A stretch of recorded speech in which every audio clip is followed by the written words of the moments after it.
Bon bah vous me voyez pas, mais c'est pas grave, vous verrez Koub. On va commencer par les questions pour Koub, donc pour la catégorie moins de 15 garçons.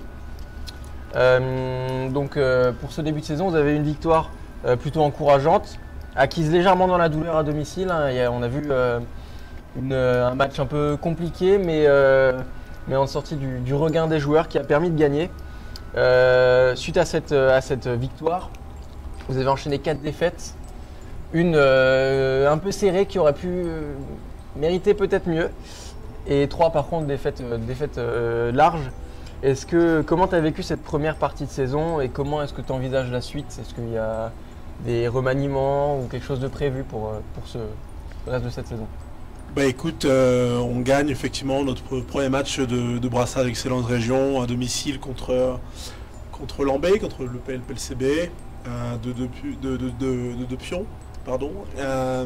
C'est un match très serré, mais on a réussi à le gagner en étant sérieux sur la fin. Après, on avait un autre match important, c'était contre Douarnenez, où si on gagnait ce match-là, on avait quand même 95% de chance d'être en excellente région, et on le perd de pions, en prenant 46 pions, on perd 46 à 44. Donc voilà, là on savait quand même qu'il y avait du boulot, notamment en défense, et derrière on affronte des équipes du style PHB et Arguet, où il n'y a que des deuxièmes années, ils étaient en poule haute la saison passée. Donc voilà, on n'a pas à rougir non plus de ces défaites-là, et on perd le dernier match de brassage contre Saint-Renan-Guilaire, où il y a beaucoup plus d'expérience, il y a beaucoup de choses dans notre équipe à faire. Il y a pas mal de boulot, il y a des premières années, il y a des deuxièmes années, mais on sent pas mal de joueurs qui étaient en équipe 2. Donc. On sent une certaine jeunesse dans cette équipe qui manque peut-être d'expérience par rapport à d'autres équipes, comme dit Saint-Renan ou autres, oui, qui possèdent plus de deuxième année. Et toi, tu commences avec une équipe plutôt jeune, beaucoup de première année, manque d'expérience, la fougue de la jeunesse, comme on dit. Oui. Mais peut-être que la saison prochaine, ça permettra de gagner de l'expérience. Cette saison, le début de saison en dit long, tu risques de manquer un peu de maturité sur la fin de cette saison. Oui, il y a de la qualité individuelle, c'est important. Après voilà, on va essayer de construire quand même quelque chose cette saison. On est en D1, voilà, on est, je pense, quand même à notre place. On a vu que sous les brassages il nous manquait quand même quelque chose, donc on est à notre place. On a un groupe de 14 joueurs, un partenaire d'entraînement et 13 joueurs qui sont capables de jouer les matchs le week-end. Voilà, on verra ce que l'on va faire cette saison. Après, on se doit d'être des compétiteurs. On n'est pas là pour jouer la gagne pour la gagne, mais voilà, on se doit d'être compétiteurs. Si on doit gagner un match, ben, on va tout faire pour le gagner. Puis on est là aussi, et ça, je pense qu'il ne faut pas l'oublier, sur n'importe quelle catégorie, on est là aussi pour former des joueurs. Donc voilà, mon rôle, c'est ça aussi au quotidien, de former des gamins avec 3 entraînements semaine. Très bien. Est-ce que tu veux que je passe à la suite? Ok, deuxième question. Là, tu peux dire Joker. Tu as le droit de dire Joker si jamais. Voilà. C'est pas une question non plus folle, mais est-ce que il est prévu, on a vu depuis le début de saison, des moins de 13 gars assez prometteurs quand même dans le jeu. Est-ce que c'est prévu qu'ils rejoignent l'effectif après la trêve hivernale? Ou est-ce qu'il y a des bruits de couloir, comme on dit? Écoute, en principe, j'ai un moins de 13 qui va s'entraîner pour l'instant une fois par semaine avec les moins de 15. Donc voilà, on est en train de voir avec tout le staff U13 aussi qui est plutôt bien garni cette année aussi. Donc on est en train de voir ce qui va se passer. Mais voilà, oui, c'est ça, hein, le but de la formation, comme je l'ai dit précédemment. Donc si y a des joueurs qui ont montré des choses intéressantes tant sur le terrain qu'en dehors, etc., dans une catégorie en dessous, il faut aussi les voir, voir comment est-ce qu'on porte dans la catégorie du dessus. Donc là, en l'occurrence, les moins de 13, s'ils montrent des choses intéressantes en moins de 13, ce serait intéressant aussi de les voir en moins de 15. Bon, pour l'instant, il y a un seul joueur, mais voilà, ça va arriver progressivement, il n'y a pas de souci. Très bien. Oui, afin de pérenniser évidemment la formation des jeunes, et puis dès qu'ils sont bons, les faire monter d'une catégorie. Dans ton équipe, sans le citer, on sait qu'il y a un joueur qui surpasse un petit peu l'effectif. Je pense qu'en souriant, tu as le nom en tête. Ouais. Voilà. On ne le citera pas parce que voilà, on va pas mettre un au-dessus de l'autre, même si je pense qu'il se reconnaîtra. Est-ce que c'est prévu pour le coup, qu'il intègre l'effectif moins 18 gars, ou du coup, vu que tu as pas grand monde qui peut monter de moins de 13. On va pas prendre le risque de faire monter de moins de 15 à moins de 18. Écoute, là, il s'entraînait déjà depuis un bon mois en moins de 18, déjà, sur une séance, et il faisait déjà 2 séances avec moi sur le reste de la semaine. Et dès la rentrée, donc dès la semaine prochaine, il va faire 2 entraînements en moins de 18 et un en moins de 15. Mais donc, en fait, pour jouer en moins de 18, lorsqu'on est toujours dans la catégorie moins de 15, il faut soit être au pôle, soit avoir une dérogation de la Ligue de Bretagne, parce qu'on fait des stages libres, donc des rassemblements de jeunes, pour préparer en fait une compétition qu'on appelle Interligue, qui se déroule en mai pour les garçons. Donc voilà, là il va faire 2 entraînements semaine avec les moins de 18, et on est en train de voir s'il ne peut pas justement rallier le prochain stage Ligue pour possiblement avoir une dérogation en 2024, début de l'année civile, pour jouer potentiellement en moins de 18. Mais pour l'instant, au vu de l'âge, etc., donc au vu des démarches administratives, pour l'instant c'est un joueur de moins de 15. Très bien. Bon bah, prometteur. Très bien. Très compris.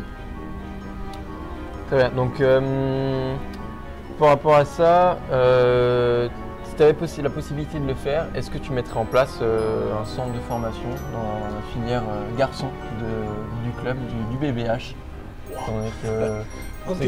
Chez les filles, il y a quelque chose de plus développé. Est-ce que tu verrais ça aussi chez les garçons, une possibilité ou quelque chose qui permettrait d'attirer peut-être de bons joueurs dans le club et permettre peut-être de faire grandir ce côté garçon un peu moins représenté dans ce club? Ouais, un centre de formation, je sais pas, mais on peut tendre à un vrai développement sur la filière masculine. Il y a des bénévoles qui travaillent au quotidien au sein de l'association, justement pour arriver à quelque chose de très très intéressant. On essaie, là ça l'a pas fait pour les moins de 15, mais de pérenniser à un niveau régional sur les équipes moins de 15 et moins de 18. On essaye en senior de monter en régional. En moins de 13 on ne joue pas en région, mais voilà, on essaie, il y a un développement qui est fait depuis plusieurs saisons. On essaie d'avoir un vrai projet de jeu commun déjà, un fil rouge, un fil conducteur, ne serait-ce que sur la formation, sur ce qu'on veut voir sur le terrain. On veut que ça court, on veut que ça joue par rapport au pivot, tout ça. On peut tendre à quelque chose de très très intéressant ici dans le Finistère, et plus particulièrement au sein de l'association du Prince Bretagne Handball. Après, un centre de formation, c'est quand même très compliqué à avoir, même impossible, mais on peut avoir un très bon niveau ici en garçon aussi. Voilà, mais ça va prendre du temps. Et, il faut quelque chose de solide. Voilà, pour revenir là-dessus, nous n'avons malheureusement pas eu de moins de 15 sections féminines. Donc nous ne pourrons pas malheureusement avoir sur le plateau une interview d'une joueuse ou autre.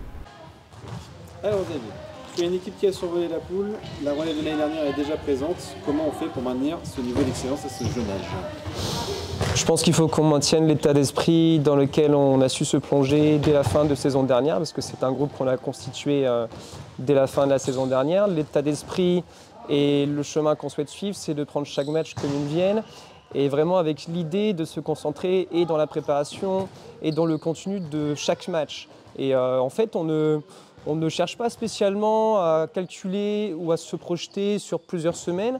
On est vraiment concentré sur chaque match et sur le fait de les jouer de la meilleure façon possible. Je pense qu'en suivant cet état d'esprit, c'est pour moi le meilleur moyen d'apporter une forme de constance. Donc on va essayer de continuer comme ça pour les prochains matchs. Voilà. Quel est l'intérêt pour toi des journées cohésion? Pour moi, c'est une partie qui est très très importante. On leur demande, quand elles sont sur le terrain, d'être combatives, de mettre de l'intensité, d'être solidaires, d'être ensemble, de se battre pour les copines.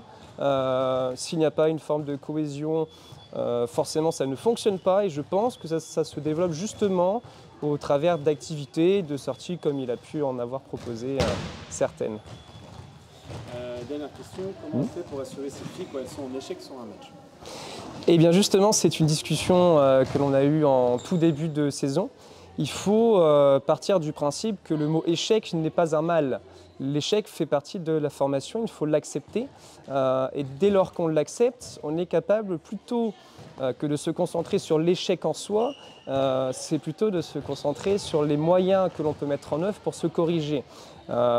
Essayons véritablement de considérer l'échec comme quelque chose qu'il est normal et qu'on doit chercher à dépasser, mais sans rester bloqué avec une forme de stress sur cet échec-là. Et partant de ce principe-là et de ce constat-là, c'est de faire preuve de résilience tout le temps. J'ai échoué quelque part, c'est normal, je cherche à me corriger et j'avance. Et c'est comme ça qu'on s'améliore. Alors, comment tu ressens le début de saison? C'était un début de saison qui était très intensif parce que groupe 2 en brassage excellence régionale, donc devoir de résultats, avec des matchs assez durs, surtout contre Châteaulin et l'Aisne-Vin. Finalement, on gagne et on finit deuxième de la poule, donc qualifié en excellence régionale, ce qui est hyper satisfaisant. Donc c'était plutôt un très bon début de saison pour l'ensemble des moins de 15. Quel est l'intérêt de faire des journées de cohésion? Alors l'intérêt des journées de cohésion, c'est surtout que les filles se voient dans un autre cadre que le handball, qu'elles puissent apprendre à se connaître aussi, qu'il y ait des petites relations qui se créent et des relations qui se créent entre elles et qu'on puisse aussi discuter nous avec elles et qu'on crée du lien, pareil en dehors d'un cadre handballistique.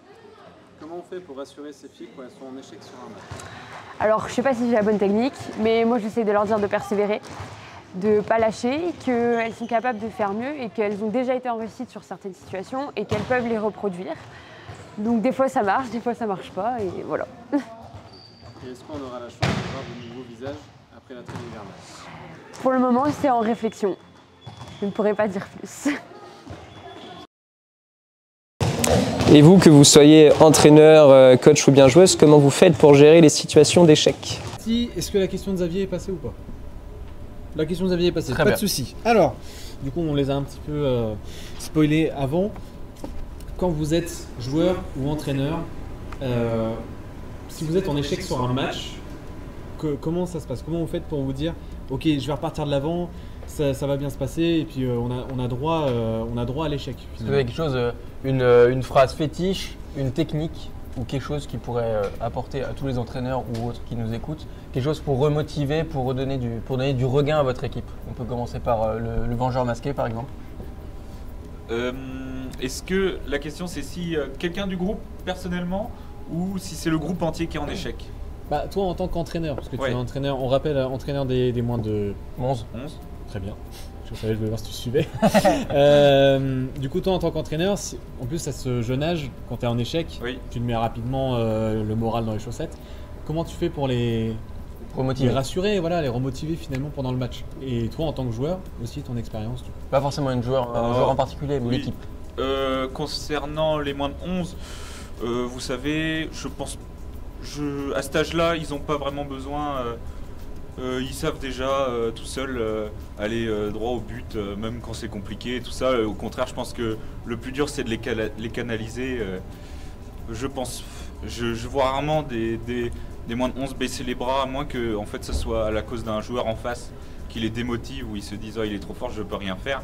Et dans ce cas, peut-être juste les remotiver. C'est des joueurs qui sont assez faciles.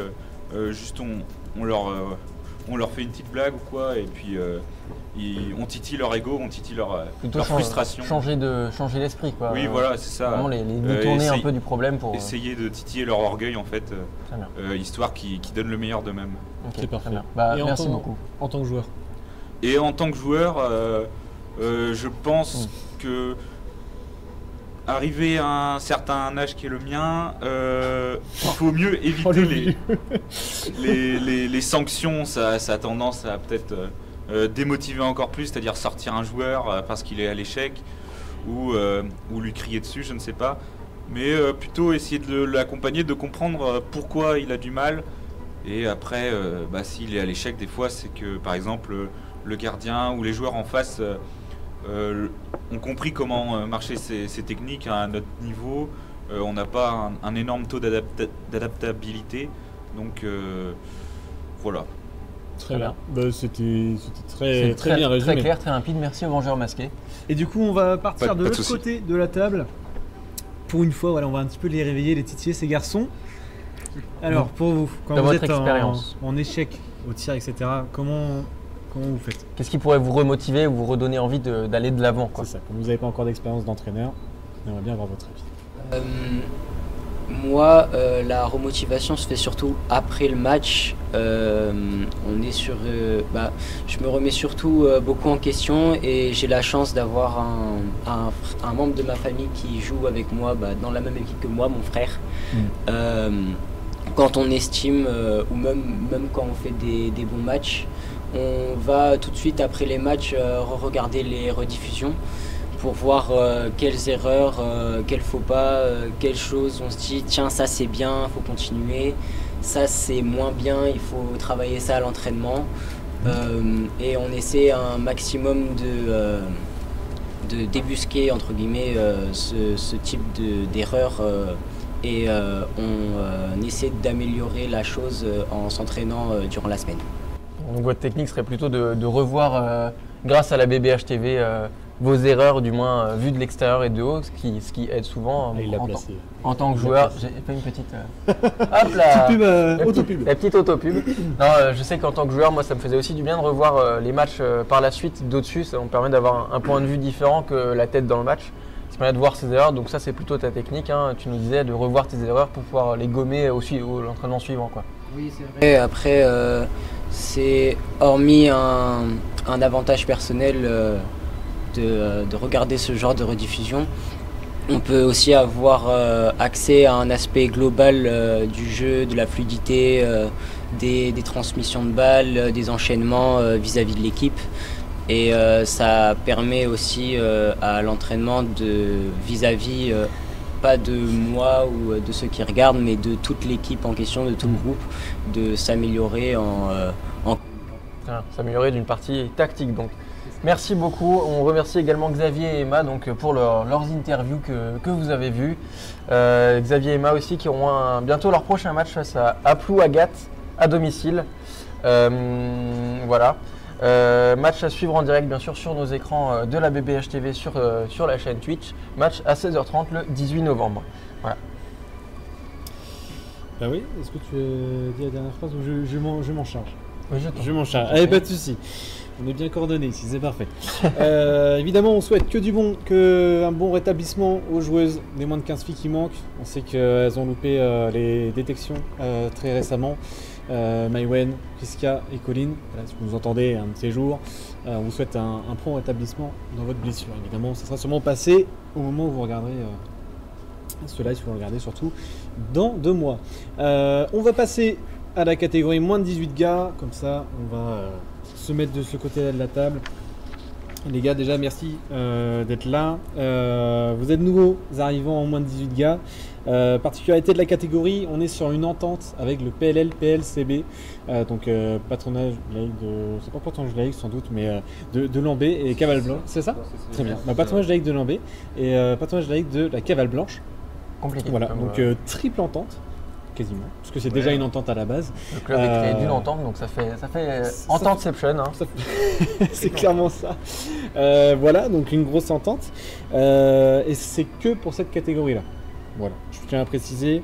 Du coup, vous avez pu découvrir des nouveaux joueurs au sein de vos équipes respectives. Quelle a été votre réaction au moment de la découverte de la nouvelle de l'entente? Déjà, on avait remarqué directement à l'entraînement qu'ils étaient venus en veste de l'entente Cavale Blanche PLCB. Et on s'est dit encore d'autres, parce que déjà en moins de 15 l'année dernière, on avait eu 3 joueurs de l'entente. Et là, on en a 4 nouveaux encore, donc ça fait grandir l'effectif et ça nous arrange aussi parce qu'ils sont pas forcément mauvais. Hein. S'ils sont venus ici, c'est pour réussir aussi. Très bien. Et un petit avis de Sacha, du coup, qui a aussi des nouveaux joueurs, des nouveaux arrivants aussi en équipe 2. Oui, on a eu la découverte de tous les joueurs en même temps qui sont venus à un entraînement le lundi. Beaucoup de joueurs, ça renforce l'effectif. Et on essaie donc de les intégrer du coup, au programme, la continuité de moins de 15 à senior. Parfait, très bien. Question pour toi, du coup, Sacha, qui a le micro. Comme tu l'as dit tout à l'heure, tu as un frère jumeau dans ton équipe, à savoir Esteban, d'ailleurs, qu'on embrasse, qui devait être avec nous, mais qui n'a pas pu. Voilà, comme la plupart des gens. Perdu. Ouais, légèrement perdu. Moi, personnellement, je vous connais. Je sais que vous n'avez pas le même caractère, mais que vous vous épaulez dans tous les moments de la vie, notamment au hand. Est-ce que, malgré l'amour que vous vous portez, il y a de la concurrence entre vous? Ou alors tout le temps sous des coups?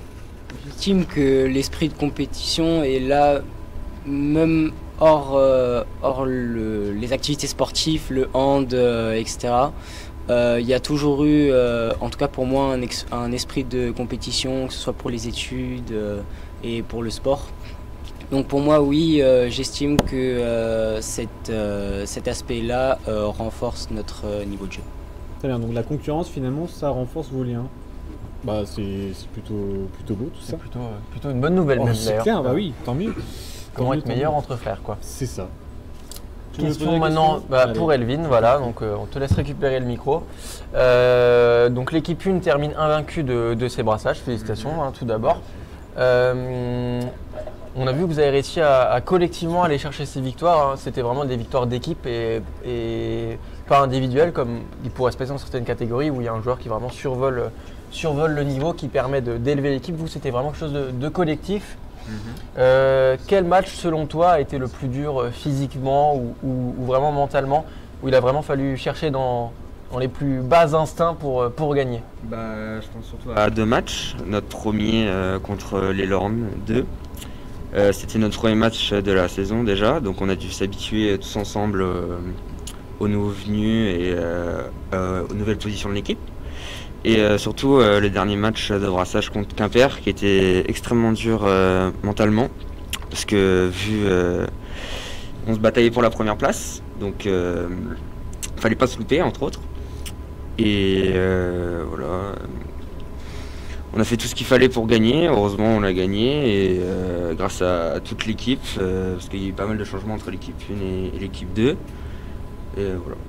Ok, justement, parlant de ce match, on l'a vu sur nos écrans en direct, un match qui était vraiment chaud bouillant. Comment est-ce que tu as ressenti du coup ce match surtout et Sacha, des tribunes, comment est-ce que tu as subi ce match, puisqu'on peut plutôt parler dans ce cas-là d'avoir subi le match de l'extérieur, parce que c'était vraiment quelque chose de chaud, on sentait que vous aviez envie qu'ils aillent la chercher, mais comment tu l'as vécu toi? C'est vrai que rester dans les tribunes, c'est un aspect autre du sport en général. Et pour moi, avoir vu ce match en direct dans les tribunes, ça a été une vraie expérience, parce que c'est la première fois, entre guillemets, qu'il y a eu vraiment cet aspect physique et ce réel enjeu vis-à-vis des joueurs. Ça se voyait au niveau du jeu, sur tout le match. Et le fait de rester impuissant, ça frustre, mais on reste tous soudés et on est là pour encourager les joueurs d'une certaine façon. Très bien, ok. Est-ce que du coup on devrait avoir l'extrait de ce match avec le carton rouge qui a fait polémique, et puis ensuite on en débattra un petit peu. Et jusqu'au bout, et il y a le petit pastis, la relance sur Elvin. Ouh là là, qui est poussé jusqu'au bout. Et il va y avoir carton rouge. Poussette sur son joueur en fin d'attaque. Oh, Kylian qui est allé. Et Wen qui va provoquer Kylian et le faire sourire, mais peut-être lui faire un petit peu peur sur cette action. Carton rouge sorti sur l'action. Vous les gars, pas besoin de revoir l'action, je pense que vous la connaissez presque par cœur. Et Lou, tu l'avais pas vu non plus, je crois. Et Koub, est-ce que tu peux nous en parler? Parce que Koub a des multiples casquettes, n'a pas assez de tête pour le nombre de casquettes qu'il a. Par contre, il a assez de cornes. Oui, on peut dire qu'il a autant de cornes que de casquettes. Hein. C'est ça. Et du coup, il est aussi arbitre. Voilà, donc on aimerait bien avoir son ressenti sur cette action-là que tu as vue. Alors, je l'ai vu qu'une fois. Je suis arrivé juste après ce carton rouge pour le match. Écoute, Elvin est poussé. Et poussé derrière en pleine contre-attaque, une poussette, je dirais, très très bête et très très dangereuse. L'objectif quand on est arbitre, même si là c'était donc Jean-Michel, encadrant des moins de 13 garçons du club qui sifflait, l'objectif quand on est arbitre, je le répète, c'est l'intégrité physique des joueurs, la protection des joueurs. À partir du moment où il y a un joueur qui part en contre-attaque seul et que tu as un défenseur qui soit sur le côté ou derrière qui pousse, forcément la sanction se doit d'être lourde. Là, le carton rouge a été dégainé par Jean-Michel sans hésitation. Voilà, après, toujours compliqué de donner un avis, même d'un point de vue extérieur, quand on ne fait pas partie du jeu. Parce que là, je l'ai vu qu'une fois, l'action, je connais pas vraiment l'intensité, la conséquence. Bon, je crois qu'il n'y a pas but, hein, sur il n'y a pas but. Il y a pénalty et pas but. Pénalty, ouais, mais le rouge me semble pas, je veux dire, excessif au vu de ce que je viens de voir. Oui, après en étant à l'extérieur du jeu, forcément c'est plus compliqué. Si on est dans le match, l'avantage c'est qu'on connaît l'intensité, le joueur en face, savoir s'il a déjà eu des fautes ou des comportements un peu rugueux. Est-ce qu'on peut avoir un avis délouant, toi qui arrive d'arbitrer occasionnellement pour aider? Ouais. Oh bah écoutez, moi j'ai pas non plus grand talent en tant qu'arbitre. En dehors de ça, même amateur de handball. Amateur de handball, très bien. Bah écoutez, j'ai pas trop d'idées sur la question. On n'aura pas d'avis délouant. J'ai vu pareil, c'est la première fois que je vois l'action. Bon, il y a un peu conflit d'intérêts aussi dans l'histoire. Je sais pas, écoutez. Très bien. Écoutez, je m'abstiens. Est-ce qu'on ne demanderait pas un avis, même si vous, toi, la faute était sur toi, donc il n'y aura pas de problème. Est-ce que tu veux nous donner un avis, Sacha? Nous, moi j'étais donc dans le vécu de l'extérieur du moins. J'étais dans les tribunes, c'est une intensité différente. Après, on a un certain angle qui fait que on voit pas trop d'où pendant la course il le pousse. Après, un carton rouge, ça choque forcément beaucoup.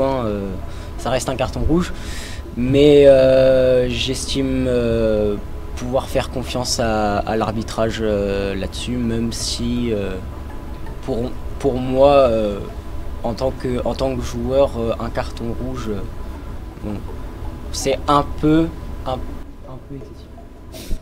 Très bien. Okay. Sur l'action, après, tout le monde peut avoir son avis, que ce soit amateur ou alors vrai arbitre. Est-ce que toi, t'es qualifié quoi, arbitre? T'es où en plus dans la hiérarchie? Alors, moi, je suis donc juge arbitre jeune. Ouais. T1, ça s'appelle.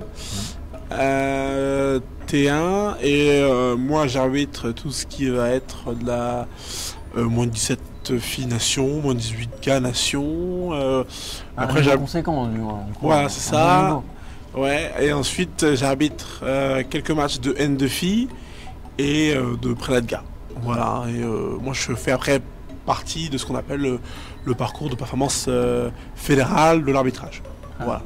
Et tu as pour projet d'aller plus haut, peut-être? Aller le plus loin possible. Après, donc c'est possible d'allier études, je dirais managera, tout ça, la formation des joueurs, voilà, l'handball en général. Aller le plus loin possible. Voilà, tant que c'est possible, je continue. Voilà. Est-ce que sur le montage de la vidéo, là je parle surtout à la régie, est-ce qu'on a pu voir la provocation du gardien?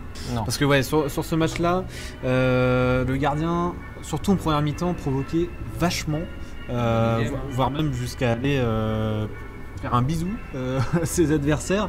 Lynn, toi, t'as pas été trop provoqué, mais je pense à Kylian notamment, à Ewen, etc. qui Joss aussi. Torse clairement par le gardien. Il y a eu contact? Ah oui, il y a eu un contact, ouais. Ce qui a eu le don de m'énerver, mais bon, j'ai rien dit parce que je suis qu'un joueur, hein, j'ai rien à dire, malheureusement. T'es pas capitaine, quoi. Ouais, je me rappelle plus sur ce match, mais oui.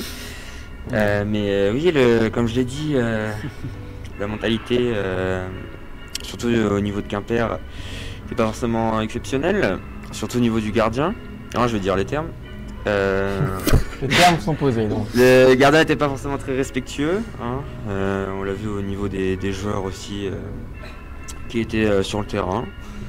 Donc voilà, oui, il a bien aimé provoquer mes coéquipiers.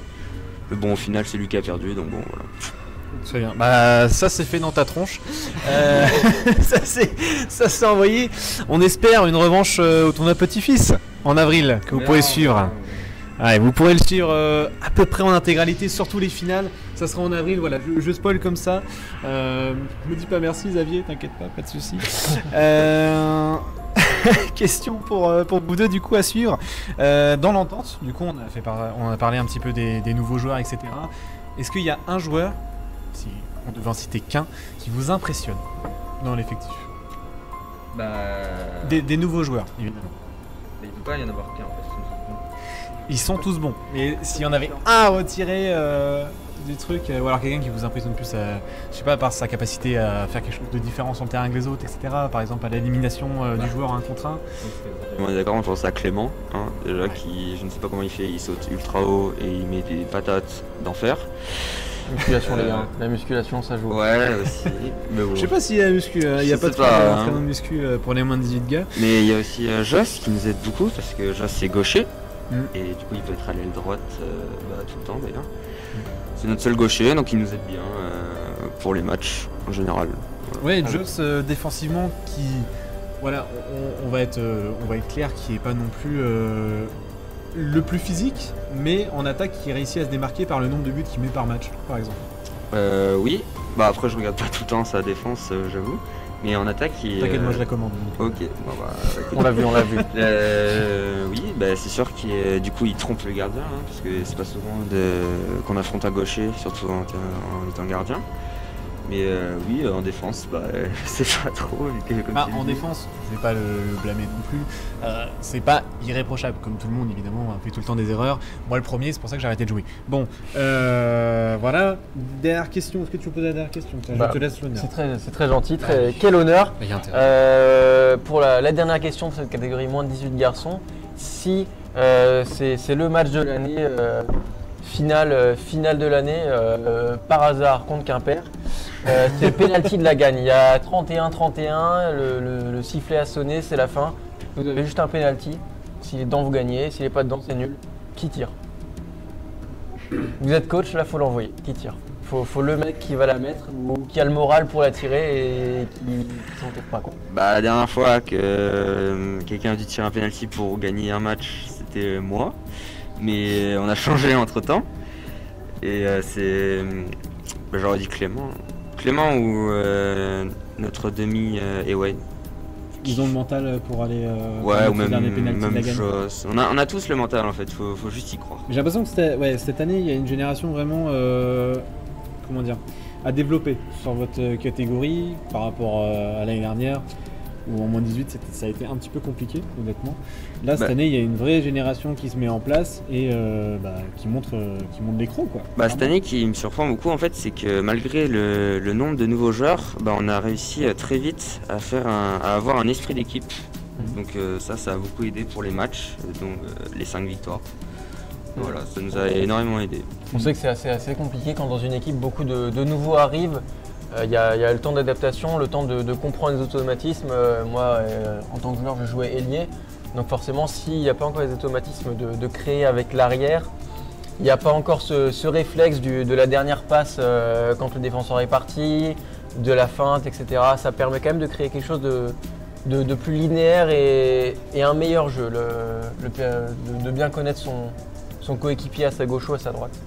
Donc c'est vrai qu'avec beaucoup de nouveaux, surtout éparpillés sur le terrain, il faut un petit temps d'adaptation et on a vu que vous, ça a été plutôt rapide, peut-être beaucoup d'entraînement avec eux avant qui permet de créer des liens. Et toi du coup Sacha pour l'équipe 2, puisque l'équipe 1, on se doute que tu allais dire à peu près la même chose. Ah, peut-être pas. Ah, il y a un doute. Peut-être que toi, tu descends des tribunes, tu vas la tirer. Ça... Non. tu mets un maillot, tu y vas. Non, pour l'équipe 1, j'ai eu l'occasion de jouer un seul match en 1 depuis le début de la saison. Et personnellement, en entraînement, il y en a un qui se fait une réputation, entre guillemets, comme tireur de penalty. Je pense à Josh, l'ailier, le gaucher. Il tire bien les pénaltys. Après, sa réputation, c'est il a un talent mais c'est aussi du second degré, je pense, derrière. Mais la réputation fait que... Donc dans l'ironie... Voilà. il y arrive quoi. Peut-être. C'est ça. Et En pour équipe 2. Et pour l'équipe 2, ouais, du coup. Pour l'équipe 2, j'aurais pensé à Gabriel Boutin, l'arrière, qui tire l'ensemble des pénaltys depuis le début de la saison déjà. D'ailleurs, Gabriel qui est sur le live actuellement, on l'embrasse également de chez lui. Gabriel d'ailleurs qui en équipe 2 aide beaucoup. Même il y a une grosse concurrence en une, ça fait qu'il y a certains qui vont en deux. Est-ce que pour toi, Gabriel il a sûrement le potentiel et le talent pour aller en une. Est-ce que tu penses qu'il peut titiller la concurrence justement pour aller chercher la une? Pour moi, Gabriel Boutin est un très bon élément dans l'ensemble. Hein. Il est complet, il a une bonne extension, une bonne puissance de frappe, il est bien à son poste. Après, les arrières qui sont actuellement en une, je pense à Ilias, je pense à Kylian et tous les nouveaux du PLL, PLCB. Pour moi, Gabriel a une place à part entière en deux et il peut très bien rivaliser avec certains joueurs de l'équipe 1. Mais pour avoir un poste en arrière, je pense qu'il faudra encore un peu plus travailler. Très bien, c'est complet, c'est parfait. Merci beaucoup, votre partie est finie. Voilà, c'est pas soufflé également. Pour les moins de 17 filles, on est sur un début de saison assez intéressant. Il y a eu une frustration sur le premier match où elles menaient 24 à 20 et au final elles perdent 25. Enfin, elles perdent pas, mais au moins elles perdent des points. 25 partout. Voilà, donc c'est le premier match frustrant. Concernant également les moins de 18 filles, notamment, il y a une joueuse qui s'est exprimée. Voilà, j'ai fait un petit montage photo, voilà, je vous montre ça en direct. Est-ce qu'on l'a, la régie? Pas tout de suite. Cousi-coussa. Voilà, cousi-coussa le montage, normalement vous le voyez. Voilà, donc du coup, les questions qui étaient posées, c'était comment te sens-tu dans cette équipe? Toi qui viens d'arriver dans la catégorie. Ce à quoi elle m'a répondu, l'équipe a une bonne ambiance, on arrive à jouer, à se soutenir les unes les autres, c'est agréable de vivre avec ce genre de cohésion. Y a-t-il une certaine concurrence au sein du groupe malgré vos amitiés afin d'avoir accès au groupe moins de 17 nations? Pour elle, en tout cas, parce que je pense qu'il y en a peut-être 2-3 qui sont du moins qui ont envie d'accéder à ce groupe moins de 17 nations. Elle, en tout cas, pour elle, il n'y a pas de concurrence. Voilà, ça n'a pas été visible depuis le début de saison, au contraire. Elle et la plupart de ses coéquipières sont bien contentes de rester au moins 18, là où elles se sentent bien. Voilà, elles se sentent le mieux.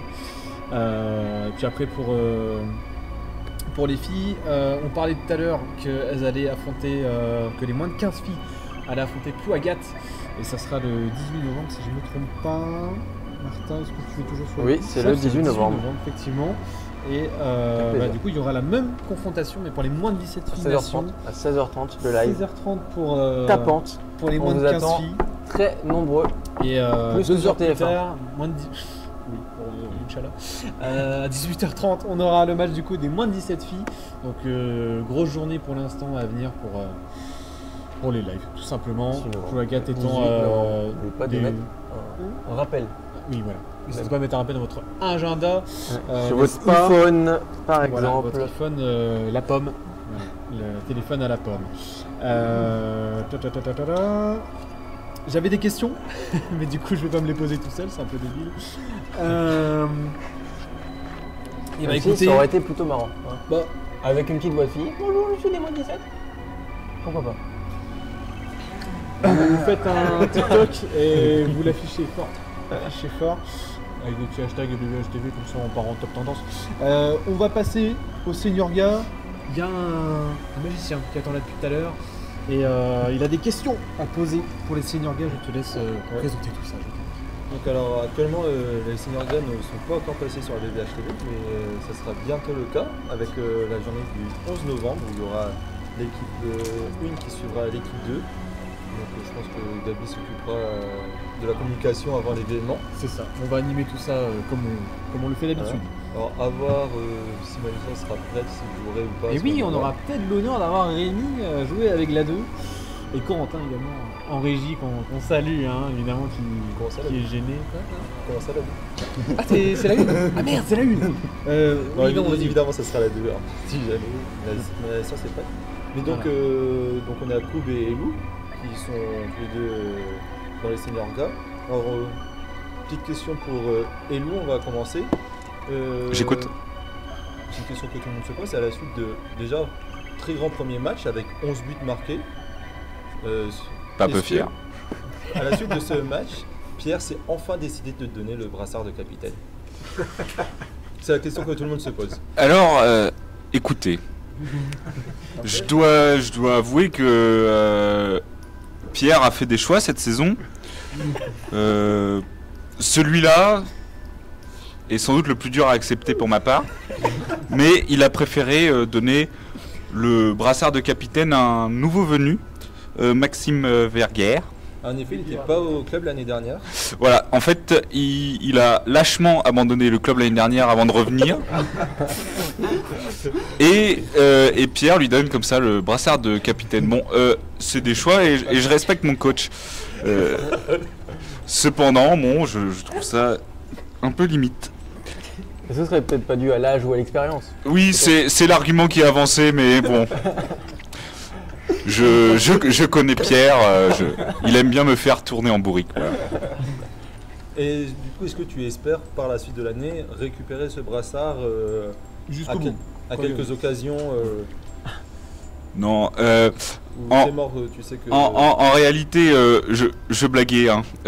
J'ai vu l'expérience de Max et son aura un peu. Il porte ce brassard à la perfection et je lui souhaite de le garder toute cette année et de nombreuses encore années à venir. Voilà. Donc pas de concurrence avec Max? Non, absolument pas. C'est une mentalité qu'on aime bien, pas de concurrence entre coéquipiers, on se soutient. Oui, voilà, il me soutient et puis souvent quand je lui fais des blagues, il rigole avec humilité, un peu gêné d'avoir ce brassard et pas moi alors que je le réclame depuis maintenant 2 ans. Voilà. Ok. Du coup, bon, pour l'équipe 1, question pour Koub et Lou. L'équipe 1 est toujours invaincue, avec un match nul et 2 victoires, si je ne dis pas de bêtises. C'était le premier match qui était match nul. Locmaria, c'est ça. Oui. Quels seront un peu les objectifs de l'année Qu'est-ce que vous pensez La Ligue des Champions, peut-être. L'objectif, comme je l'avais un peu dit tout à l'heure lorsqu'on parlait un peu du développement de la filière masculine, l'objectif c'est quand même de monter en région, donc de monter en une région. Là on est pour l'instant en première division. Le groupe est quasi inchangé, donc Maxime Verguer est revenu au club ici, donc avec le capitanat, et on a juste le départ de Théo Mulik. Et voilà, mais et l'arrivée de Romain aussi, un nouvel arrière dans l'équipe. Mais Antonin Le ouais, Antonin aussi dans les cages. Et voilà, l'objectif c'est de monter avec un groupe quasi inchangé, avec l'Arbi qui essaie de nous apporter le mardi soir, voilà, toute son approche technico-tactique. Et puis voilà.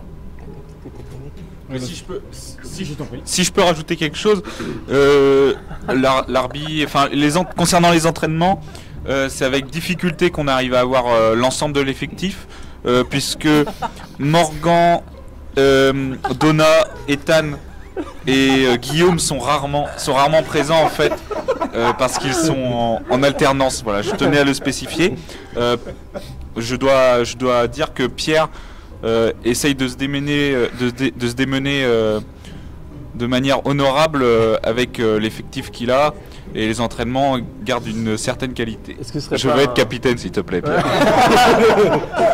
Ce serait pas un coup de gueule d'une personne espérant être capitaine? Non, mais sérieusement, il y a beaucoup de difficultés concernant, puisqu'on n'est pas des professionnels, on a des études ou des professions à côté qui nous empêchent d'être tout le temps présents aux entraînements, et c'est des variables qui sont difficiles à prendre en compte, puisque c'est de semaine en semaine, c'est jamais les mêmes qui sont présents. Donc les entraînements, même avec l'arbitre, tout ça, c'est assez compliqué d'avoir un effectif complet, quoi. Moi, je vais rebondir sur tes propos, Elou, parce que j'ai fait 2 entraînements depuis le début de la saison, et il y a eu toujours quelqu'un qui a été toujours absent quand j'étais là, c'est Gabi. Jamais vu à l'entraînement actuellement. Donc on se demande pourquoi il a cette place si importante au club alors qu'il ne vient pas aux entraînements. Alors c'est important parce que je suis au milieu de la table. C'est toi. Ah, ok. Oui, c'est ça, le milieu de la table. Oui. Concernant Gabriel, il est rarement présent aux entraînements. Ça doit être à cause de tout le travail qu'il fait pour la BBH TV. C'est quoi ce regard On sent du potentiel en tant que capitaine en tout cas, c'est bien. Il y a une prise de parole, un leadership qui se dégage en toi en tout cas. Une certaine force dans la voix. J'en suis pas peu fier. Du coup, on a vu peu de départs, mais peu d'arrivées également du côté des seniors gars. La saison se lance et le groupe se construit. Comment est l'ambiance dans l'équipe du coup? Oui, alors peu d'arrivées, je mettrai une nuance. Parce que Malo, Léo et Clément viennent d'arriver. Hein. En réalité, ils étaient en moins de 18 l'année dernière. Oui. Koub aussi, je l'ai marqué, mais l'année dernière, il était en retraite, donc c'est pour ça. Il était souvent avec nous l'année dernière quand même, du moins dans notre cœur. Donc Max, Romain et Antonin qui reviennent. L'intégration dans l'équipe, j'espère, se fait bien. On essaye, je pense, tous, le groupe solide un peu qui était là déjà, qui jouait ensemble l'année dernière, d'être le plus accueillant possible, avec des petites blagues, etc. qui font la joie de vivre un peu de cette équipe. Et j'ai l'impression, en tout cas, je ne veux pas parler pour eux, qu'ils se sont intégrés. Voilà. Très bien. C'est très bien. Très complet. Voilà. Merci. Une réponse très complète. Est-ce que tu veux poursuivre Alors, je vais aussi parler d'un joueur de l'équipe, Morgan. Oui, c'est ça. T'étais dans l'équipe toi? On sent qu'il y avait souvent d'entraînement. Ouais, ça parle de moi, mais. Bon, moi je suis nouveau. Oui. Oui, vas-y, allez, pas à nous. Vas-y. Qui est un des meilleurs senior gars actuellement, qui a que 18 ans, qui montre une grande combativité et une énergie sur le terrain. Est-ce que c'est un peu un modèle sur lequel que vous prenez pour vous améliorer, vous, sur vos matchs par exemple? Concernant Morgan, effectivement, une immense admiration. Pour Morgan, il a une capacité à être si drôle et pourtant si concentré dans les entraînements. C'est magistral, et puis sa technique, etc., son engagement dans les matchs, l'envie qu'il dégage, etc., c'est tout simplement magnifique. Hein. Je ne sais pas si Coupe, tu veux dire quelque chose aussi? Écoute, c'est sa deuxième année en senior, puisqu'il a fait la quasi-totalité des matchs la saison dernière, alors qu'il était dans sa dernière année moins de 18 en senior. Je dirais pas que le projet non plus est fait pour lui, mais presque. Voilà, ça montre un peu le projet que voulait amener Pierre Le Boursicot, qu'on n'a toujours pas cité, qui est quand même notre entraîneur. Il a été cité par Elou. Mais qui est quand même l'entraîneur des seniors garçons et qui pilote un peu, qui chapeaute un peu tout ce qui se passe, notamment sur la filière masculine. Donc c'est un peu le projet des moins de 21, moins de 22 ans hein, que Pierre essaie de mettre en place depuis 2 ans maintenant. Et c'est vrai que Morgan est un peu au centre de ce projet-là. Et il a montré pas mal de choses en senior, et je pense qu'il a tout à fait sa place en senior et notamment dans notre équipe. Très bien. Le PSG à Mbappé, BBH à Morgan. On peut et Elouan quand même. Et un petit peu Elouan, effectivement. Tiens, Elouan, justement, si tu avais le choix de renforcer un poste, pas de le remplacer, car il y a beaucoup de beaux noms finalement à chaque poste, mais histoire d'apporter un petit plus à l'équipe, un petit peu de concurrence. On sait qu'en pivot, il y a Ethan et Lucas, mais qui ne sont pas pivots à la base. Est-ce que toi, ça serait un poste que tu verrais s'améliorer dans le temps? Alors, en fait, c'est assez compliqué puisque ça dépend des matchs, ça dépend des présences.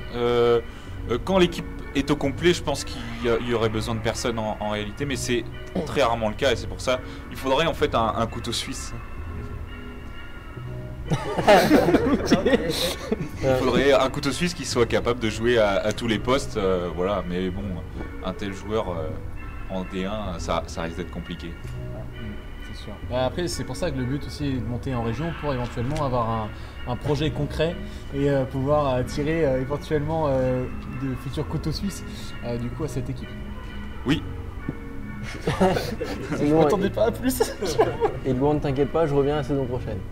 Ah, super Martin. T'as 2 saisons dans les pattes sans avoir joué, sans sans vouloir t'offenser, comparé à moi, tu n'es rien. T'inquiète pas, il y a une petite place en deux avec Rémi, notamment. oui. Ouais, voilà. Et moi, partiellement. Donc voilà, à voir dans le futur. Peut-être qu'on verra nous trois un jour en live sur la BBH TV. Commenté Du coup, je sais pas qui commence. Commenté Par Elou. Elou. par Elou. Je suis là. Voilà, très bien.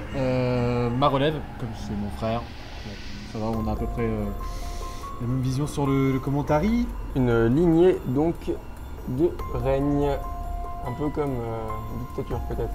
Effectivement. Voilà. BBH TV. On pérennise le poste assez facilement. Dans la famille, tac tac tac, ok. Alors, on va enchaîner, pas de soucis, tu vas te barrer, cool. Tu vas te barrer. La dernière question, elle est pour toi, tiens, d'ailleurs. Comment vois-tu le futur de l'équipe si l'accession en pré-région se fait? On a parlé de, évidemment, pérenniser un projet, etc., faire amener des couteaux suisses. Toi, tu vois comment ce projet? Bon, il n'y a pas, si à monter en l'honneur région, il n'y a pas un delta entre l'honneur région et la première division. Grosso modo, c'est plus facile de se maintenir en honneur région que de monter du moins en honneur région. Après, il faut voir aussi si cette fameuse honneur région elle sera toujours là l'année prochaine, puisque bon, après certains disent oui, certains disent non, mais il est possible qu'elle disparaisse. Mais ça va un petit peu bouger. Voilà, pour qu'il y ait en fait une autre poule d'excellentes régions, mais bon, ce ne sont que des suppositions. L'objectif pour l'instant de nous, c'est juste de monter. Mais je pense que si on est en honneur région, je pense qu'on n'aura aucune difficulté à se maintenir à ce niveau-là. Très bien. Et écoutez, pour les Synorgas, c'est fini. Ils sont actuellement en pré-national. C'est ça. Ils sont 4e de leur. C'est ça, 4e de leur poule. Ouais, je l'ai pas précisé, mais t'as dû le voir du coup. Ouais. Ça doit être ça. Je crois qu'il y a une défaite sur le début de la saison contre Léon Dinan. C'est ça. Une défaite assez cruelle, 22-24, c'était un match assez serré. Mais donc c'est un effectif qui est quand même assez jeune. T'as fait commentary toi, non? T'as fait option. Ah, mais il a fait commentary. Mais du coup, ça serait peut-être l'occasion pour vous d'avoir une compilation.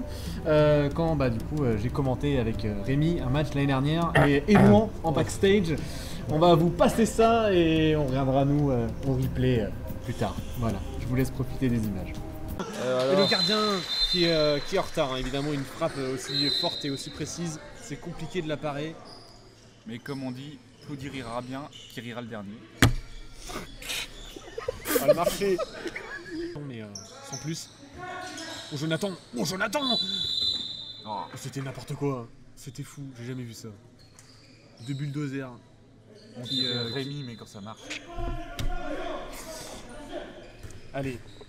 C'est bien ce que je vous disais, on avait bien vu tous les deux la même chose. Je suppose qu'il a marché. Mais voilà, je ne dirai rien. Je resterai impartial, je dirai rien. Et d'ailleurs, j'en sais quelque chose car j'en suis un spécialiste du marché. C'est vrai que franchement, ta carrière s'est résumée sur ça. Allez. Mais surtout un spécialiste. Ouh, ça a failli passer. Que mes Marseillais ne soient pas vus par l'arbitre. Parce que sinon, je ne marque pas. Comme Iwan, pareil. Claude qui a tout intérêt en tout cas à se créer des occasions de tir car Yann n'étant pas un vrai gardien, il n'empêche pas d'être un bon parce que pour l'instant il fait un très bon match. Il faut éviter qu'il perde. Passer sur le terrain en tant qu'arrière. Ouh là là, qui a envoyé cette balle tout droit à Poudlard, attention. Il ne faut pas non plus tomber dans le héros handball. Hein. C'est le handball. Non, moi je dis héros maintenant. Héros. Ouais, c'est propre pour un héros tout seul. Ah, c'est pas mal, j'aime bien. Penalty pour PS2. Ah, mais c'est bien Kylian, depuis tout à l'heure, qui a pris le main en match côté Ploudiri et qui enchaîne. Le match en main, du coup.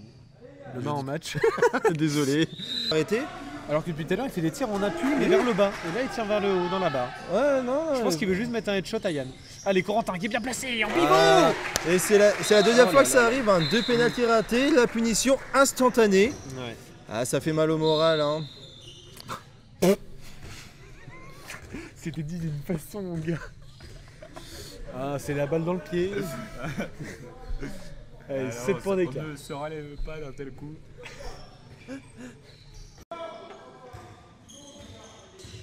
Allez, attention, il va y aller. Et non, il a l'espace JB. Oh oui, sur Yann qui a célébré un peu trop tôt. Et non, il y aura zone. Yann qui a tapé dans le ballon au pied alors que... Yann, oh c'est filmé. C'est le combienième match de l'équipe 2? C'est le 3e je crois. Hein. Et déjà un but de Nicolas. Cette saison risque d'être pour lui phénoménale. On va terminer un petit peu ce qu'on disait sur les seniors Fi 3 parce qu'on a fait une pause en plein milieu du coup du speech. Et puis après on parlera vite fait de la N1 et on partira direct sur un loup-garou quasiment sans transition. Rémi, c'est ton tour. Donc notamment l'équipe 3, hein, les seniors Fi 3, qui ont pour objectif cette année de tenter d'aller en N3. Ouais, c'est plutôt bien parti d'ailleurs. Plutôt bien parti car ils ont commencé avec 2 bonnes victoires assez larges de mémoire. Une défaite assez serrée et dommage. Du coup, en c'est ce qu'on disait tout à l'heure. Effectivement. Contre Léon Dinan, on en parlera assez brièvement après, et qui ont réenchaîné avec 2 victoires après. Voilà. Donc fin du mois de novembre et début décembre, il y aura 2 matchs qui seront décisifs pour les Brestoises, qui affrontent l'Entente des Abers et Briec. Donc c'est des... Ça va? C'est des affiches qui seront essentielles pour le classement final. Donc j'avais envie un peu de parler du match contre Léon Dinan. Je t'en prie. Tu l'as analysé un petit peu. Que j'ai analysé, donc j'ai revu un peu les images filmées par la BBH TV. Très bien. Du coup c'était une défaite 22-24 où on a eu côté brestoise, alors beaucoup d'envie, beaucoup d'énergie, notamment sur les replis défensifs qu'elles faisaient très rapidement. Mais c'était aussi un peu une opposition de style avec Léon Dinan. Alors concrètement, Léon Dinan qui a été une équipe plutôt expérimentée, on va dire, avec pas mal, on va dire, d'anciennes. Alors que l'équipe du BOH, c'était toi qui disais ça pendant le live, où il y avait que la gardienne qui était née avant les années 2000. Donc une équipe très jeune, et ça s'est vu aussi notamment dans le match où il y a eu énormément de pertes de balles sur des attaques rapides, où il y a eu je sais plus, mais au moins 8 ballons qui ont été perdus bêtement sur une attaque rapide, un peu lancée trop loin, qui aurait donc pu largement faire tourner le match en la faveur de nos rebelles si elles avaient su, avec un peu plus d'expérience, poser le jeu. Voilà, donc c'était un peu pour noter justement ces jeunes joueuses, des erreurs de jeunesse un peu qu'on peut faire. C'est ça, manque d'expérience. Voilà, ça a failli sur ce match-là. Elles se sont bien ressaisies dans les 2 matchs qui ont suivi. Voilà, ça se passe bien. Pour l'instant, on leur souhaite évidemment le meilleur. Parce que même dans 2-3 jours, je leur souhaiterai le meilleur également. Mais voilà, c'est une équipe qui est prometteuse. Après, c'est un groupe qui étudie un petit peu, j'ai l'impression, à droite à gauche, que ce soit le taf ou alors les études. Donc voilà, on espère qu'il y aura un effectif assez complet pour tenir la saison. Et puis, on va passer un tout petit peu sur la N1 parce qu'on devait avoir une référente N1 mais toujours pas. Donc voilà, ça devait être Zoé. Zoé n'est pas là, mais je comprends. C'est un peu plus compliqué d'avoir une joueuse N1 avec nous. Elle qui est d'ailleurs est en T4 pour les connaisseurs, c'est une formation pour être éducateur de hand et entraîneur régional. Début de saison sympa pour la N1, il y a eu malgré tout 2 désillusions, une défaite serrée, mais sinon c'est que des victoires sur 7 matchs, ça fait 4 jolies victoires, parce que je suis fort en maths. Voilà, donc j'avais des questions pour Zoé, mais il n'y en aura pas. On les retrouvera très bientôt sur la chaîne d'ailleurs. Donc n'hésitez pas à vous follow si vous connaissez des joueuses de la N1, etc. Voilà, vous pouvez les suivre très facilement sur la chaîne.